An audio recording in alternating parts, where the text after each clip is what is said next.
कहते हैं परमात्मा की लाठी में आवाज़ नहीं होती, लेकिन जब चलती है तो इंसान की पूरी दुनिया हिला देती है। ये कहानी है एक ऐसे आदमी की जिसे लगता था कि वो हर गलत काम करके भी बच जाएगा, लेकिन एक दिन उसे समझ आया कि हिसाब कहीं न कहीं लिखा जा रहा था। दिल्ली के एक बड़े इलाके में एक शानदार कोठी थी, ऊंची दीवारें, बड़ा गेट और अंदर हर तरह की सुख सुविधाएं। ये घर था विक्रम मल्होत्रा का। विक्रम एक बहुत बड़ा बिल्डर था। उसका नाम शहर के बड़े लोगों में गिना जाता था, लेकिन उसकी असली पहचान सिर्फ कुछ लोगों को पता थी। विक्रम ने अपनी सफलता मेहनत से नहीं बल्कि चालाकी, झूठ और धोखे से हासिल की थी।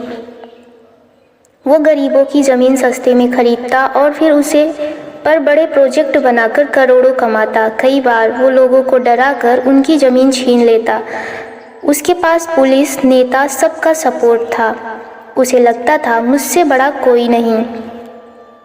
एक दिन उसके ऑफिस में एक बूढ़ा किसान आया, चेहरा झुर्रियों से भरा, आंखों में दर्द।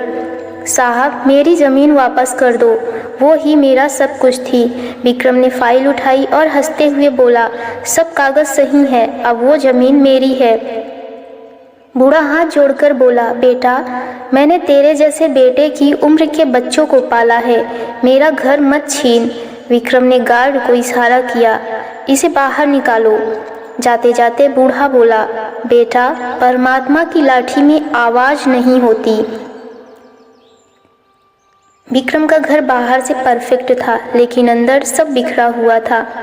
पत्नी नेहा उससे बात करने से डरती थी।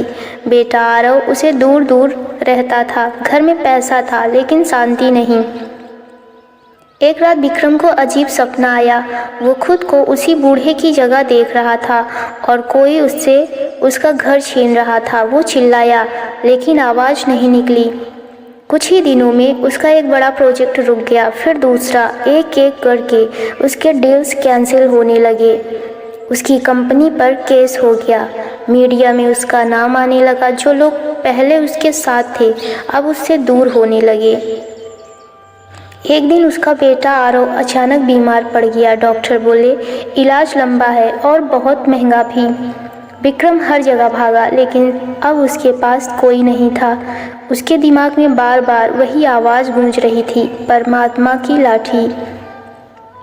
एक दिन वो उसी गांव आया जहां से उसने ज़मीन छीनी थी। वहां उसे वही बूढ़ा मिला, लेकिन इस बार वो बहुत कमज़ोर था। विक्रम उसके पैरों में गिर पड़ा। मुझे माफ़ कर दो। बूढ़ा बोला, माफ़ी मुझसे नहीं, अपने कर्मों से मांग। उस दिन विक्रम ने सब बदलने का फैसला लिया। उसने एक एक करके सभी लोगों की ज़मीन वापस की, कर्मचारियों को उनका हक दिया, गरीबों की मदद शुरू की। कुछ महीनों बाद उसका बेटा ठीक होने लगा, घर में शांति लौटने लगी।